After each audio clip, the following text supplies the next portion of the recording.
We reject the ideology of globalism, and we embrace the doctrine of patriotism. Not only will this tax plan pay for itself, but it will pay down debt. There are moral and legal obligation questions that I think we'll have to wrestle with as a society. When we as people go wobbly on the truth, we go wobbly on America. All you have to do is look at the numbers, look at what we've done. And this is only the beginning.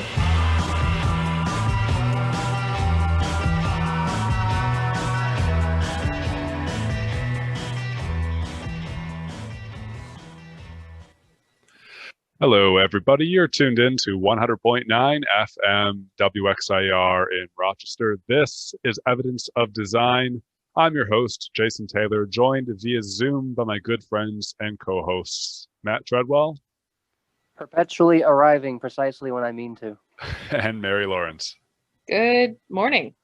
This is our first show of 2021. Folks, I didn't think we'd make it. You know, I really didn't think we'd make it. I hope we didn't make it, but here we are. We're here anyways. First show of 2021. Well, hey, folks, Evidence of Design is all about critiquing income and wealth inequality. There's too much economic inequality in society, and this inequality is not an accident. It's not inevitable. We have created this inequality by either allowing it to happen and not taking the steps needed to reduce it, or creating policies and practices that purposely support inequality.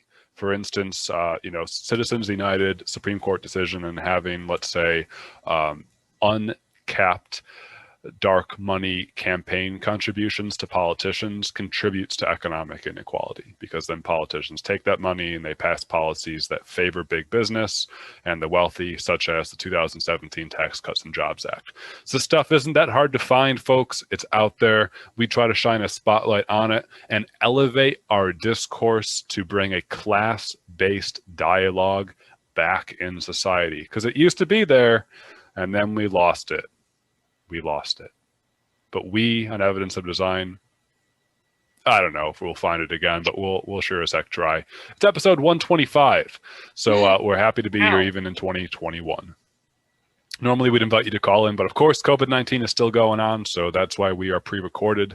Mary, we will start out with the COVID-19 facts and figures as we normally do, but a quick plug for what we're doing for the rest of our hour today. We will mainly be spending the time talking about the Rochester's Police Accountability Board. They are in a working group working on police reform and reinvention in Rochester. This past summer, Governor Andrew Cuomo had an executive order to basically try to push all police departments across the state to re-examine their own policies and practices with different community groups that they are policing, so that we can come together and say, how is policing working? How is it not working? What can we do to change it for the better, if anything? Of course, this was coming out of the summer's worth of organizing and activism led by, the deaths of George Floyd, Breonna Taylor, and others. So now the Police Accountability Board just this past week released their kind of draft plan in response to some of the questions and topics they've been focusing on to revitalize and reform police in Rochester. And you can find that information at what is the website, cityofrochester.gov/PAB. Again, cityofrochester.gov/PAB. We're going to be talking about some of the stuff that they have thus far found. For instance, according to the PAB, Rochester has twice as many police officers per resident than the average similarly sized city. According to the PAB, the RPD has used practices widely seen as controversial or harmful. According to the PAB, the RPD may lack an internal culture that keeps its officers and Rochesterians fully safe. And according to the PAB, Rochesterians from many backgrounds appear to want a thorough reimagining of public safety rather than just piecemeal reform of policing. So we'll get into that and more throughout the hour. Mary, why don't we go ahead and start with our latest COVID-19 facts and figures as we close out 2020 and usher in 2021. We're at a weird spot. You know, we're 9 months into this virus, and the first kind of round of vaccines have already made their way around. Lots to discuss on how that's working or not. But where do we stand locally or in Monroe County in the Finger Lakes region, Mary, in regards to COVID-19?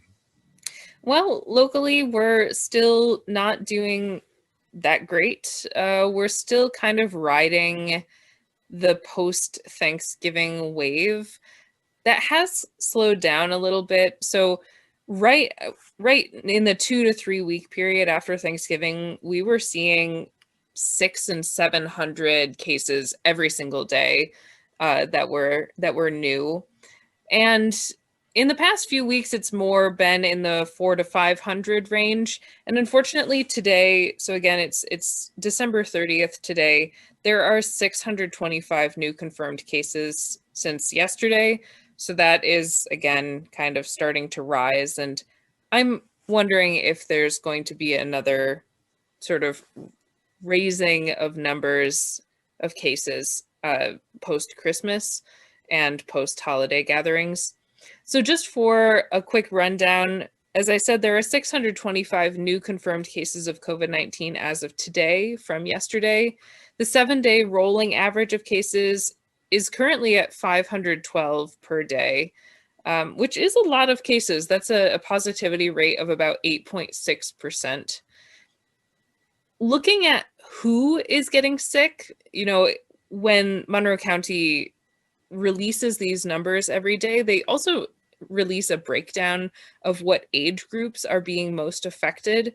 And it is actually, we're seeing the highest numbers of women today, at least in their 20s. There are 70 cases of women in their 20s who have contracted and been tested positive.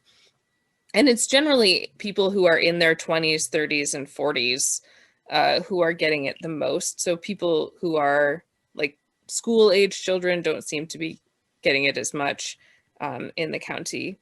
But Mary, that's us. Yeah, I know. So, I mean, as a theory, it's probably people who are going to work, but obviously I don't know that for certain. You mean it's not our late night parties that we do? Oh, well, I guess it could be those two. I haven't seen anyone but you, Matt, and 2 cats for the past 9 months. The cats haven't tested positive yet. Not yet, no. As a person between the ages of 25 and 45, I'm very concerned about these. Yeah, well, so the good news is that the good news for our age group is that there haven't been people our age dying so much. They're generally 50 plus in that range. That said, people who are in their 20s who live with or come in contact with people who are older really do have to continue to be careful, as we all do. But people especially who are older are, as we've been told over and over again, are more vulnerable to the disease and to faring badly from the disease. On that note, there were 33 new deaths announced today. The total for our county is 592 to date. These deaths did not all happen yesterday. They occurred between the dates of December 16th and 29th. And there are almost 1,000 people in the Finger Lakes region who are in the hospital right now, and over 100 are in the ICU. And those are my numbers. Yeah, so we know that we're still averaging more than 500 cases of COVID-19 per day in Monroe County. That's a lot of cases. We're at around an 8% positivity rate. You know, we've been there for a while, Mary. 8% is a lot. We've been there for over a month. We've been there for several weeks. Yeah, it's a lot of weeks now. You know, we're close to 2 months now at those numbers. We also know that Governor Andrew Cuomo has recently changed, you know, in the past month or so, how we identify which areas need to be kind of shut down. They used to be kind of the, you know, the yellow, orange, red zone. I think those are still in use, but the main indicator now is to what extent are hospitals nearing full capacity. And that's kind of the biggest indicator that's going to be used to say, should an area shut down?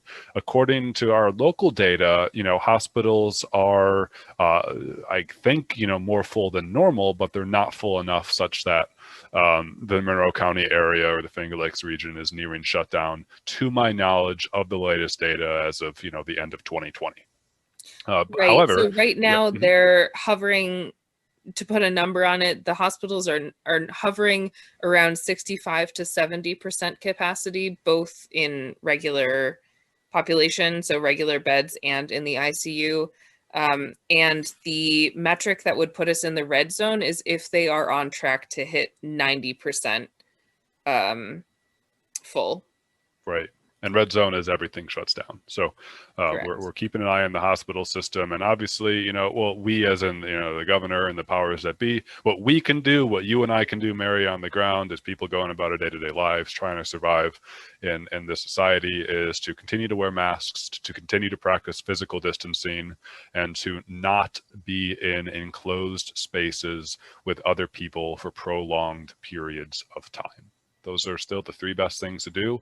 And there's going to be soon a fourth best thing to do, and that is to get the COVID-19 vaccine, whichever brand of them you want. We live in such a wonderful capitalist society that not only do you get to stand in the cereal aisle and spend 5 minutes deliberating which box of cereal you want, but now you can decide what brand of vaccine you want. How excited are you? Do you want the Pfizer vaccine, the AstraZeneca vaccine, the vaccine that I just brewed in my basement? Whichever one you want, you can get it. I'll take that last one. Yeah, just kidding about the last one. I want the one that comes with a little toy in the box. Dude, I used to love Lucky Charms or whatever because they got me toys. And I feel bad for my parents for crying to them to have me buy Lucky Charms or whatever. Jokes aside, vaccines are out there. They're being distributed, obviously, according to various parameters and whatnot. If you're in the healthcare field, really, you're first up. And the data's out there, and I think I will get a vaccine once I'm able to do it. I don't see any reasons why I'm personally worried about getting it. I trust Dr. Fauci and others who say it's safe to get, and I think that the vaccines are a great step to make sure that we can go about our lives in a safe way that will not cause those around us from getting infected with COVID-19 and hopefully not getting infected severely with it.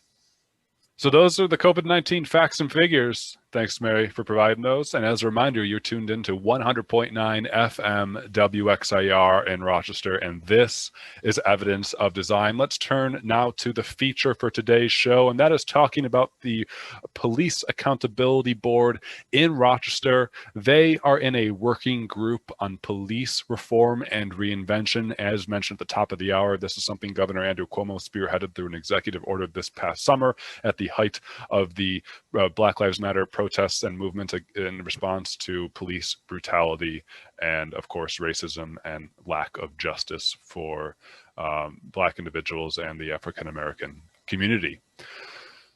Police Accountability Board came out with their draft kind of plan, reforms that could potentially affect Rochester's police department. And you can find that on cityofrochester.gov/PAB. Again, cityofrochester.gov/PAB.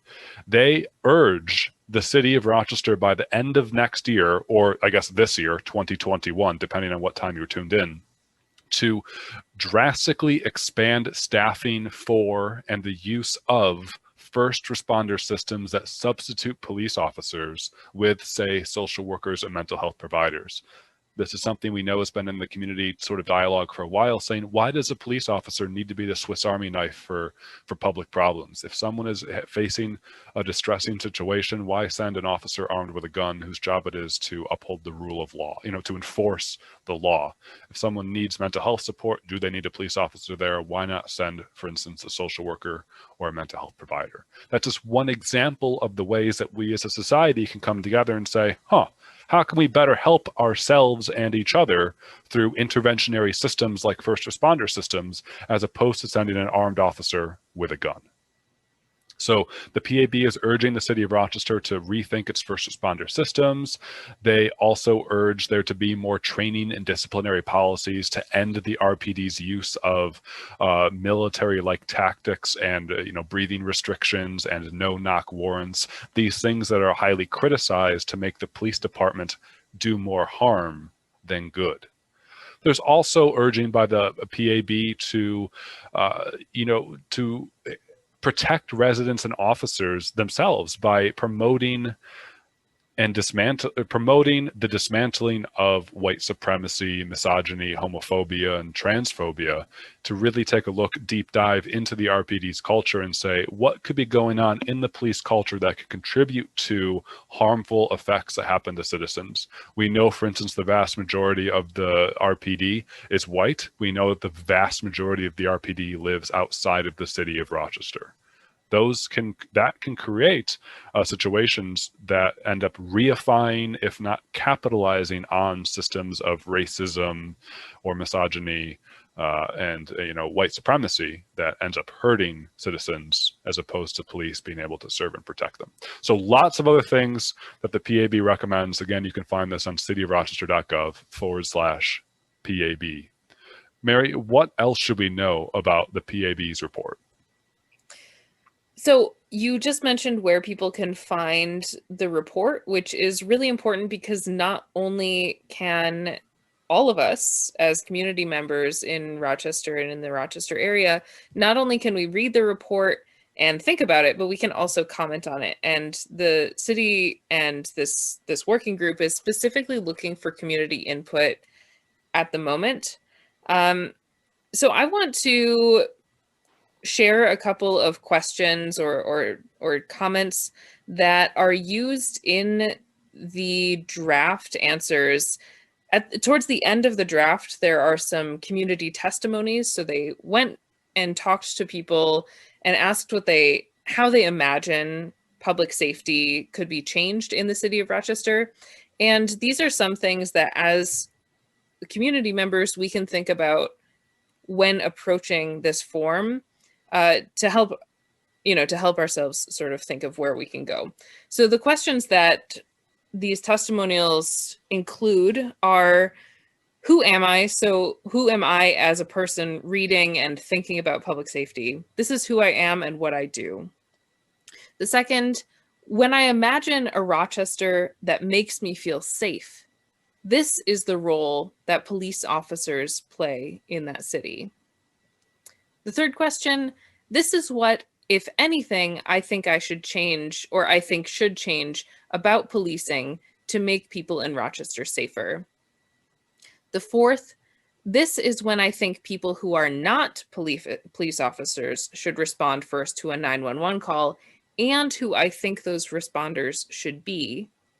And the fifth question is, knowing that Rochester spends roughly $150 million on policing each year, do I believe that to make our community safer, any of these funds should be spent elsewhere?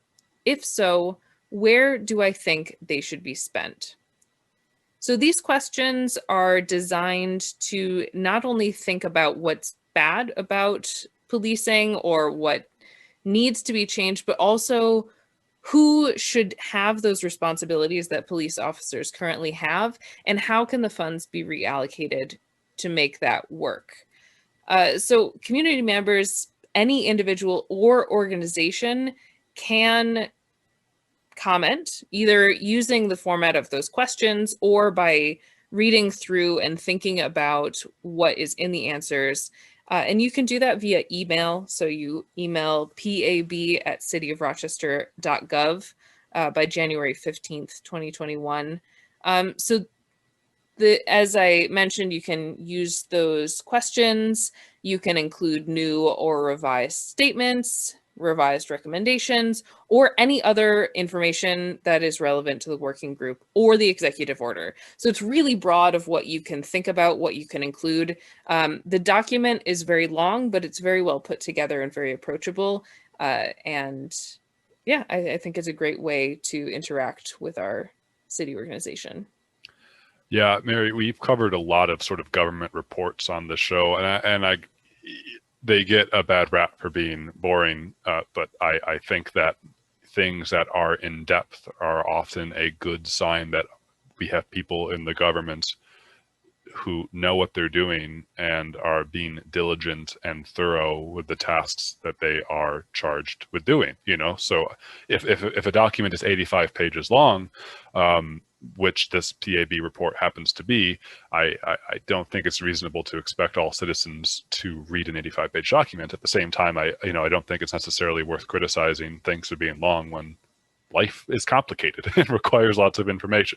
But I totally agree with you, Mary, that I think the PAB deserves applaud here because the document is very well put together in terms of being clear about what different sections there are, what specific questions they were asked to research into, and then providing both very short, brief, too long, didn't read responses, and then longer, full responses to each question. Very well put together. Again, cityofrochester.gov/PAB. And you, as a listener, as a citizen, as a member of City of Rochester in particular, can send your comments and thoughts about how the RPD could be revitalized and what policing should mean for us in the city. You can share your thoughts.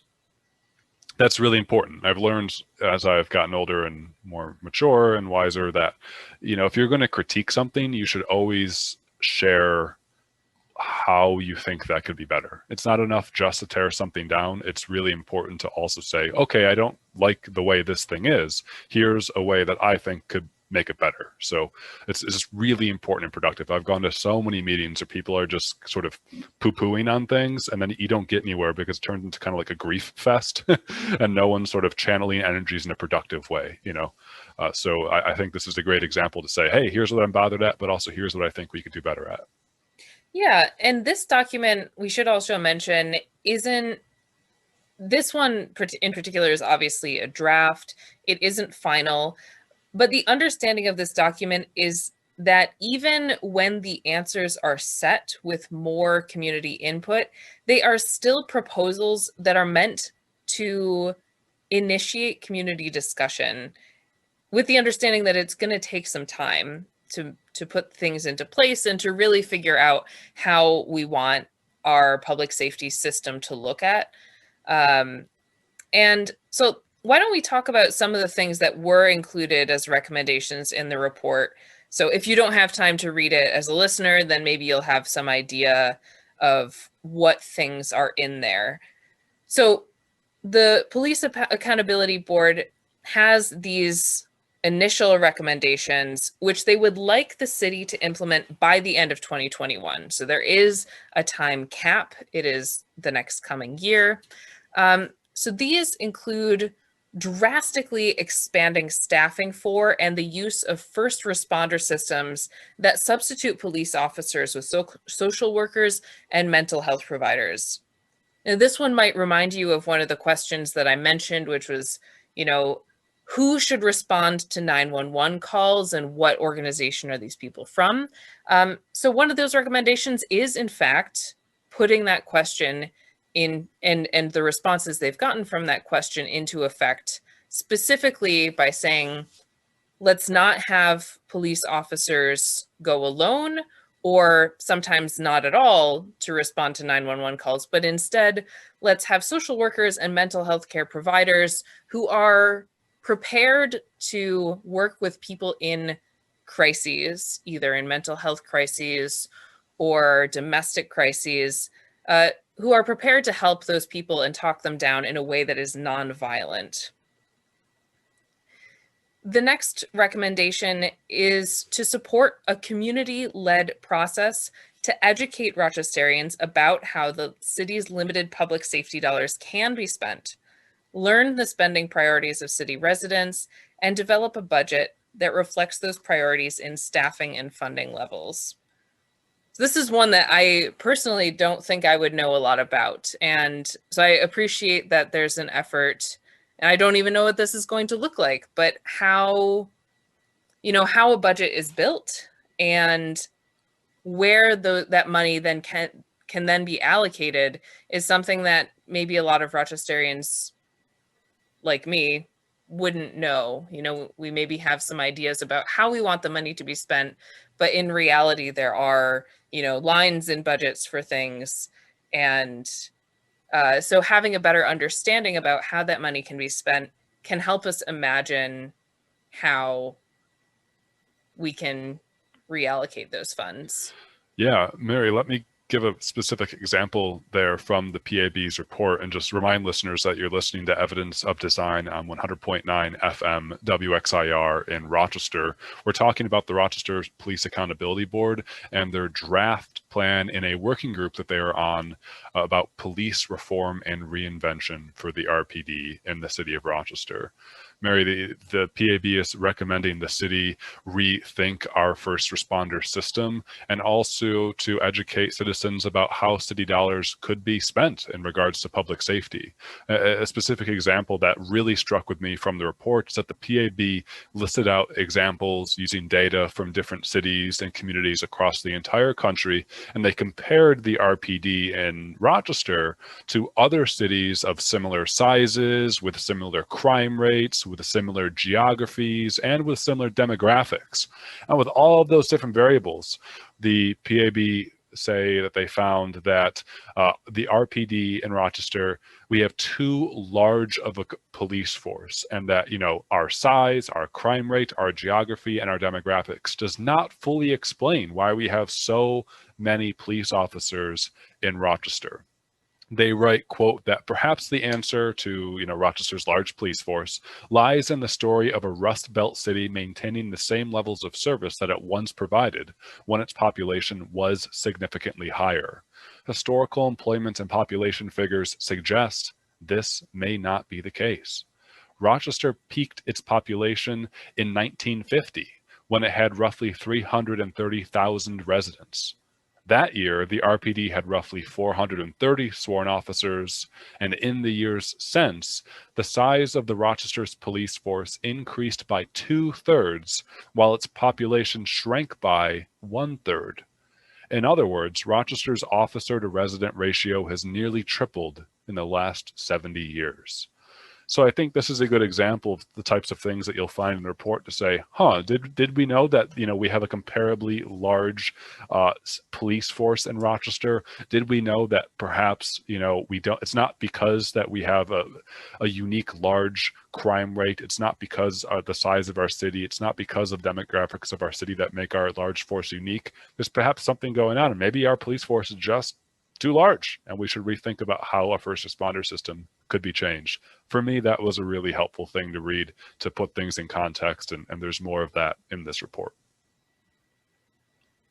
Yeah, that's a great point. And, you know, thinking about the size of our police force in relation to the number of people in the city is really important, because for people who have not seen or made a comparison of other cities, that might not be something that we'd think about doing. So as we're reading this report and thinking about how Rochester is working to change its police force, it would be interesting to actually like look at what other cities are doing and how their police forces have developed, whether they're similar sizes or not. So should I go into maybe some of the other recommendations that have been made? I'd just like to point out real quick that you mentioned that we have a police force of about 850 people. We have something like, I think, 230,000 residents living in the city. Yeah. I was just looking this up because I was curious. Minneapolis, where George Floyd was killed, has a population of about 430,000 people and about 880 police officers on their force. So they have almost double our population with about the same number of police. Yeah, absolutely, Matt. You know, it's doing those statistics is pretty easy, and it's really quite revealing. In this PAB report, they write that, you know, the Rochester to resident ratio in Rochester is larger than cities like Atlanta, Boston, Dallas, LA, Miami, and San Francisco. You know, when you put it that way, it's really quite shocking. How about more locally? Let's zoom in. They write that Rochester has over 3 times as many officers per resident as Brighton, Gates, or Greece. that Rochester has nearly 5 times as many police officers as Webster. They have 6 times as many police officers per resident as Ogden. And so, putting it this way, it's like, I didn't know that. That's a lot of police officers. Why do we have that many police officers? And could those dollars be spent elsewhere? And are the police what is the point of the police? Is it to protect and serve? Is it to protect and serve? By the way, a plug for another podcast.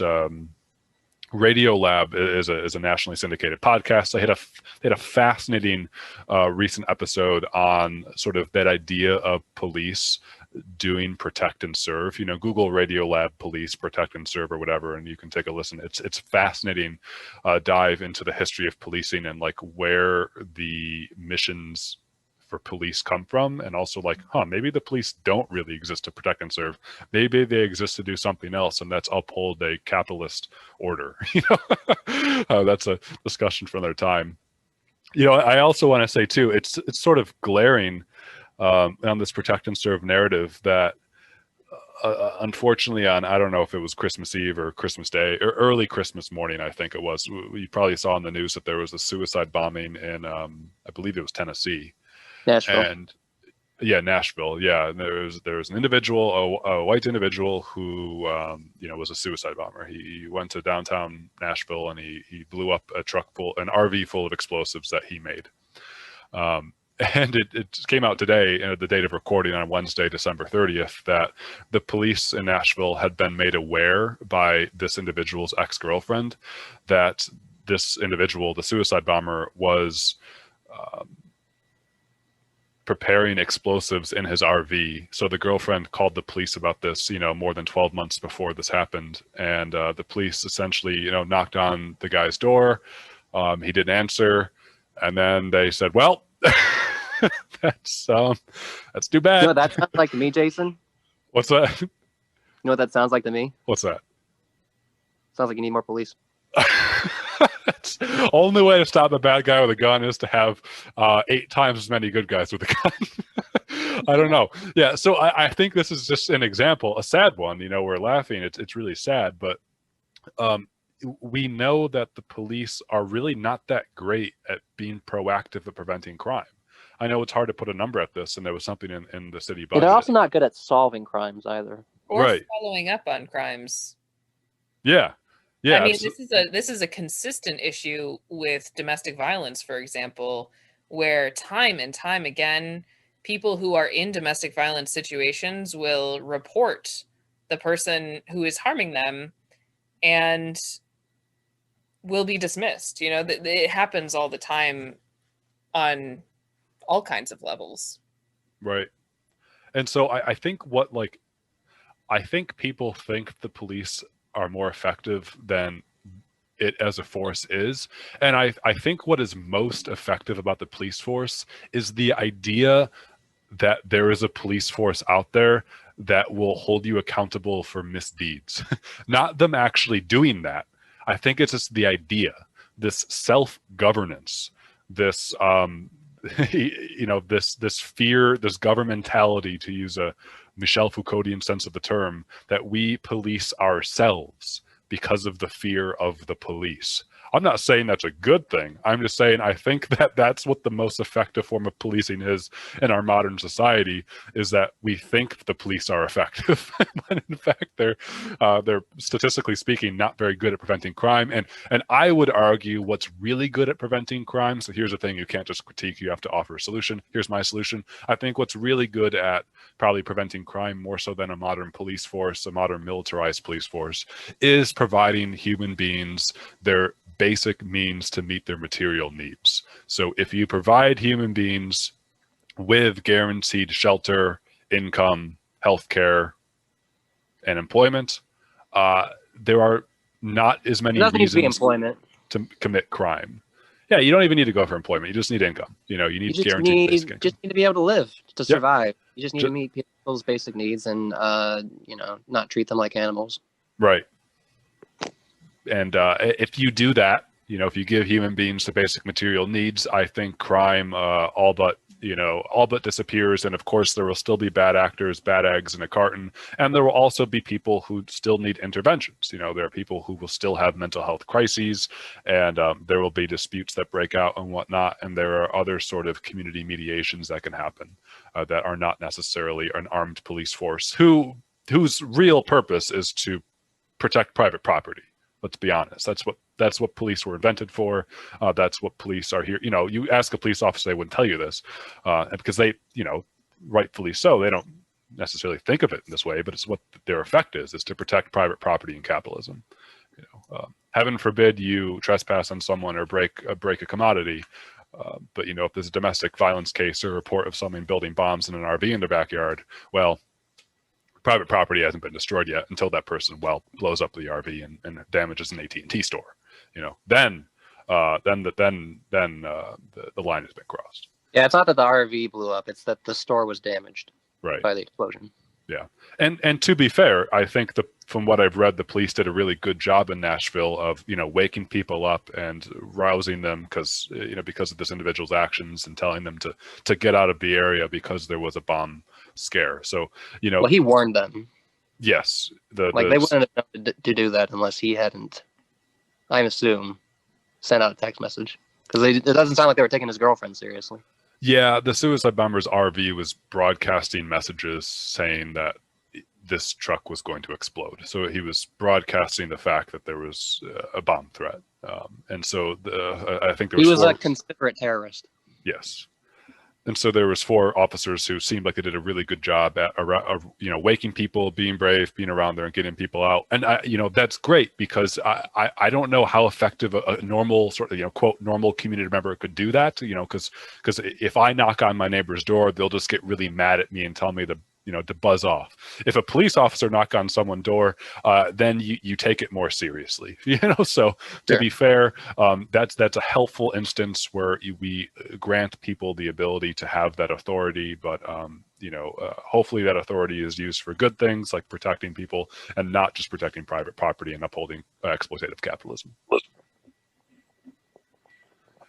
Mary, sorry to derail us a little bit there. I don't know if that was derailing. It just, one more reminder that you're tuned into Evidence of Design on 100.9 FM WXIR. We're talking about what we think is a really helpful, really well done draft report by our local police accountability board that you can find at cityofrochester.gov/PAB. Yeah, but I think, Jason, just to piggyback a little bit on what you were saying, I think too often people don't recognize that when we think about issues surrounding policing, we don't necessarily think about the issues that cause people to commit crimes. We don't think about how our economic system it causes people to become desperate in many situations because they can't take care of themselves, because they can't make enough money to pay for rent or food or anything. And so too often we approach the problem of crime with, what are we going to do with these people? Instead of looking at it as, what are we going to do to make it so these people don't feel like they need to commit crimes anymore? Right. That's a great point, Matt. There's an organization called Food Not Bombs. I'm going to butcher this, but a big part of what they do is try to promote, food security for people, and they do so in a way that critiques the amount of money that America spends on its military and American foreign policy that they would describe as imperialistic. And so what Food Not Bombs has highlighted in over the years is that police departments will often prosecute people for digging through dumpsters for food. And they view that as illegal for whatever reason, because, city leaders and whatnot have ordered police departments, or police leaders themselves have made rules to enforce this, because cities don't like it when there are unsightly citizens, homeless persons. I was going to say it's unsightly. Right. So, we are uncomfortable witnessing the failures of our economic systems. And so it's easier to get those people out of our... Can't you just find a private place to starve to death? Exactly. You have to do that out in the open. Which is why prisons exist, so things of that nature. So exactly, Matt. Food Not Bombs then has has, sort of critiqued this, and instead of prosecuting people for digging through dumpsters, why don't we instead create laws that would prosecute, food providers who throw away food instead of giving it to homeless shelters or something? There's a different way to think about this, where why are you putting the responsibility on the individual who for no fault of their own can't afford to buy food, when instead the fault could be on the business that is wasting the food to begin with? That's just one example. It's not a perfect example. There's better ways, more holistically, to make our economic system work for everyone, like universal basic income. But that's just an example of how our system's kind of backwards, where we end up incentivizing crime through our economic system. And therefore, the police aren't doing us justice or protecting and serving when they are prosecuting people who are incentivized to, in a societal sense, cause crime, when in a human sense it's called meeting their basic needs. Mary, is there any other angle we should take on this PAB feature? Well, I mean, the things that you've been talking about are super important and don't come into this report at all. So I've been trying to kind of figure out how to relate them.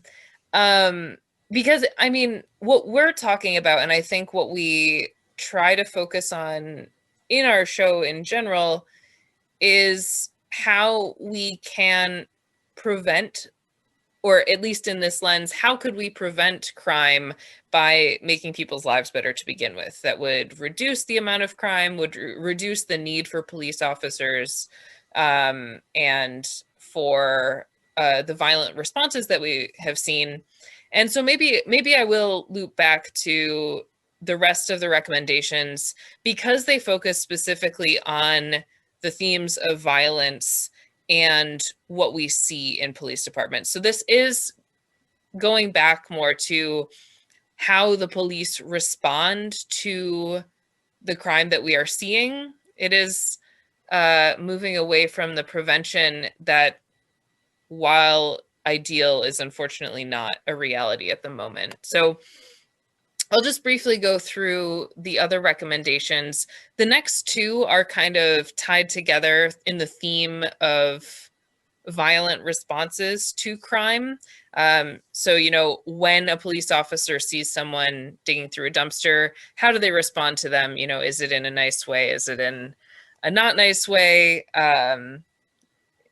How could these be better is kind of the way that we need to think about these next two recommendations. So one of them is that the city needs to create trainings and disciplinary policies that end RPD's use of breathing restrictions, like chokeholds, reduce chemical weapons like tear gas, protest response devices like sound cannons, and high-risk practices like no-knock warrants. And the other one is to boost funding for training, prevention, and response systems within RPD that address work-related stress and trauma in ways that shield officers, their families, and the people they serve. So these two are sort of tied together in protecting all parties, but it doesn't go far enough. As we've been talking about, they don't quite go far enough into how can we prevent. I think because those are things that cannot be worked on in a report like this or in a system when we're trying to work within a system. They're much broader systemic issues. And Mary, was it Eric Garner, I should know this, in New York City, who was choked to death for trying to sell a cigarette? Was it like an illegal, illegal. It was already illegal. Right. All this stuff just reads like, it doesn't put a lot of confidence in me, because it just sounds like the sort of usual ho-hum reforms that people always roll out whenever another black person gets killed by police. Like, oh, we'll teach them to not choke people. And it's like, okay, they're still going to choke people, or they're still going to shoot them. They're going to find a way to do it. It's going to happen, because that's what the police are. What do you mean by? Unfortunately, it is an issue. But maybe before we discuss this, let me just list or go through the last two, because they have to do with transparency. And I think that might be sort of the direction that we're going. So just the last two recommendations. And again, these are to be done by the city within the next year. So that is, it seems like a long time frame, but a year isn't that long. So one of the last two recommendations is to make policing transparent by collecting and releasing comprehensive data on the RPD's enforcement patterns, internal culture, and policing practices, while making public all aspects of officer training. So that way the public would be able to figure out how the officers are trained, which would change things like the response to Daniel Prude's death, where the police departments and the police union's defense was, well, this is all part of their training. So the public would then have access to know how these police officers are trained, and would be able to access, in theory, the data of how they are responding to any circumstance. And the last one is to protect residents and officers by investigating and dismantling structures of white supremacy, misogyny, homophobia, and transphobia that may exist in the RPD's culture and practices.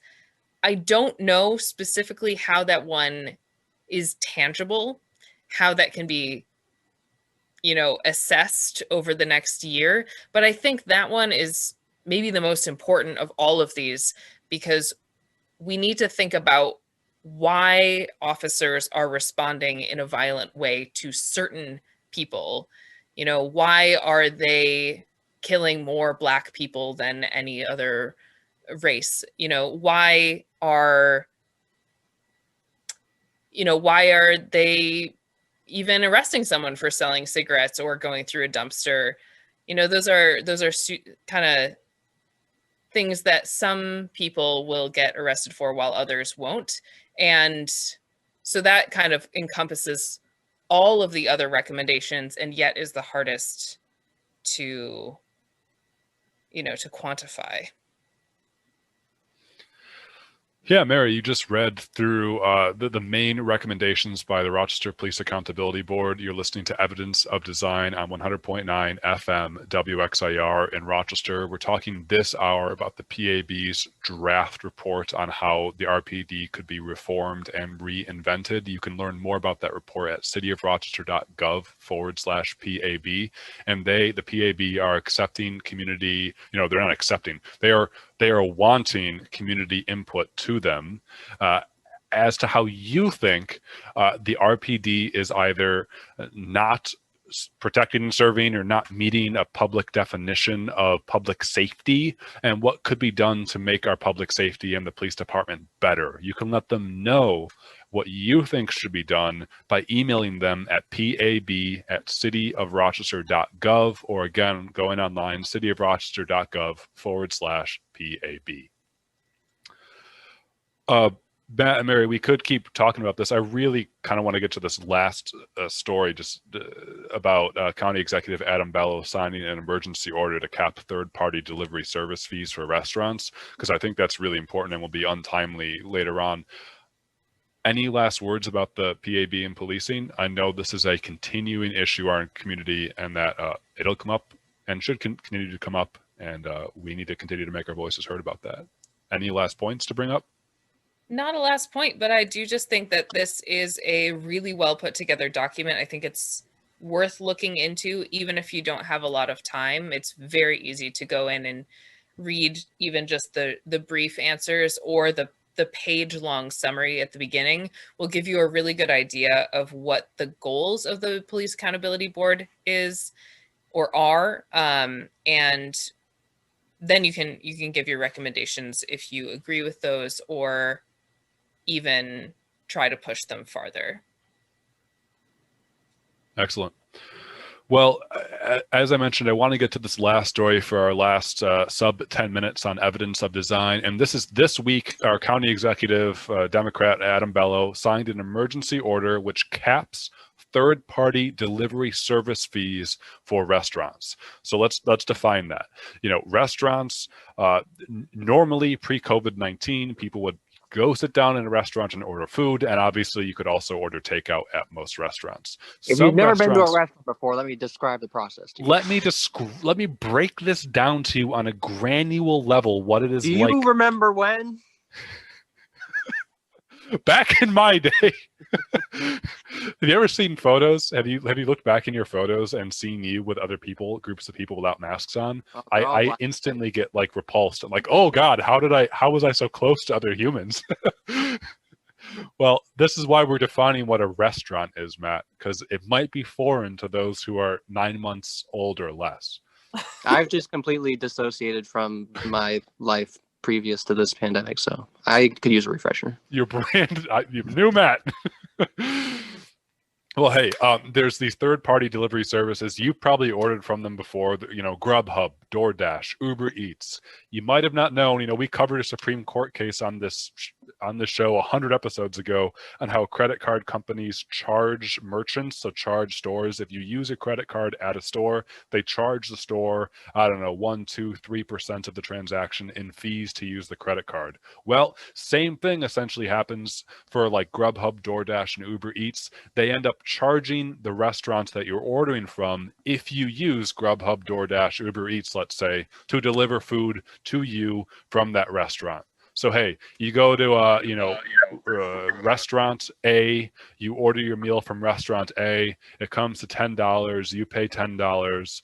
The restaurant gets, let's say, $7 of your 10, and the $3 from your 10 ends up going to Grubhub, DoorDash, or Uber Eats. That's beyond the tip that you would give them. Restaurants often pass off those fees onto the buyer. Am I correct? Well, that's what can happen, Matt. Yes, is that one of these two companies, so either the restaurants or the delivery service, can end up passing increased costs off to the consumer, right? So Grubhub can increase their rates where you have to pay, increase the tips, increase the fees to you, or the restaurant can increase the prices of their meals. So, that is what can happen because of this sort of intermediary that these delivery services are doing. And so, it's been, if you've been sort of following the news, restaurants have complained that they feel sort of like these companies are being very predatory towards them because they can charge more than 30% of the meal price, say, just to deliver their food to customers. And restaurants really need to rely on America acting predatorily? What? So we need to redefine what a restaurant is, but we do not, on Evidence of Design, need to redefine the fact that companies in this capitalist exploitative system can be bad. We don't need to do that. So, hey, Adam Bello this week said in Monroe County, a delivery service provider cannot charge a delivery fee of more than 15% of the purchase price of any order. It was 15%? Well, now they cannot charge. So DoorDash, Uber Eats, Grubhub, for instance, cannot charge a restaurant more than 15% of the purchase price of the order for the delivery. Oh yeah, I'm just saying, like that's a lot. It's still a lot. Yeah, it's still a lot. I agree. Some predation, just a little. So why I wanted to bring this story up is because when I read this, my very first thought that Adam Bello signed this emergency order in Monroe County to prevent these national companies from charging, a certain amount to local restaurants in Monroe County. I was like, wait, the government can just do this? Like, I didn't know the government. Where does the government get the power to intervene in this way? I thought they were really a apolitical body. Yeah, I thought the government wasn't political, right? They're like a figurehead. They're like the emperor of Japan. I had the same exact thought in my mind way back in the spring when the government passed the $1 trillion CARES Act. We're like a week before COVID was a reality for everyone in March. I remember all these stodgy old Republicans and Democrats arguing in debates on the floor of like, we can't pay for health care. It's going to cost money. Government doesn't have money. And then like a week later, they passed a $2.2 trillion CARES Act that gave everyone essentially a one-time $1,200 check, expanded unemployment compensation by $600 a week, and provided billions of dollars in loans to small businesses that they don't have to pay back. I was like, yeah, they must have all just checked their other coat pocket. Dude, I love this. And this is why we do Evidence of Design, to say, folks, the government has the power to change our lives for the better if we tell them to do this, if we allow them to do this. By the way, guess which party in Monroe County did not take up this legislation? But it was supposed to be Rachel Barnhart in the legislature proposed this. So it was supposed to be a legislative thing, and then County Executive Adam Bello would have just signed it. Instead, Adam Bello had to do an emergency order. He had to do it through executive action, as is so common nowadays, because our legislatures in America suck. Guess which party locally didn't want to have this change happen? The Republican Party. The local Republican Party prevented a vote on this legislation to prevent these these national companies from charging exorbitant fees to local restaurants, because the Republican Party is morally and intellectually bankrupt. Well, they take an originalist approach. You know, the founding fathers, when they set out the Bill of Rights, they're very concerned about the decades or centuries long histories of discrimination against companies like Uber Eats. Let's not mince words. When the Republican Party says they want to defend the U.S. Constitution, they're defending their interpretation of the Constitution, which was fairly accurate for the founders, and that's that thou shall have chattel slavery in the U.S., and thou shall also have monopolistic capitalism. It's like, that's what the Republicans mean when they say defend the U.S. Constitution. Too bad the Democrats also think that way pretty similarly too, but at least they're not as bad. Anyways, that ends Jason's rant for first episode of Evidence of Design in the year 2021. We got to go, folks. Stay in touch with us, radioeod@gmail.com. You can find our past episodes anywhere you find a podcast by searching for Evidence of Design. We're also on YouTube by searching for the Evidence of Design YouTube channel. We got a brand new logo. It looks sweet. Check it out. Check us out. Evidence of Design, anywhere you get your podcasts, or Radio EOD on Facebook and Twitter. I was your co-host, Jason Taylor, joined by my good friends and co-hosts, Matt Treadwell. Yeah. And Mary Lawrence. Stay well. Thanks for tuning in to your local grassroots community radio station, 100.9 FM, WXIR, only here in Rochester. Until next time, folks, be well, be safe, Happy New Year, and bye-bye.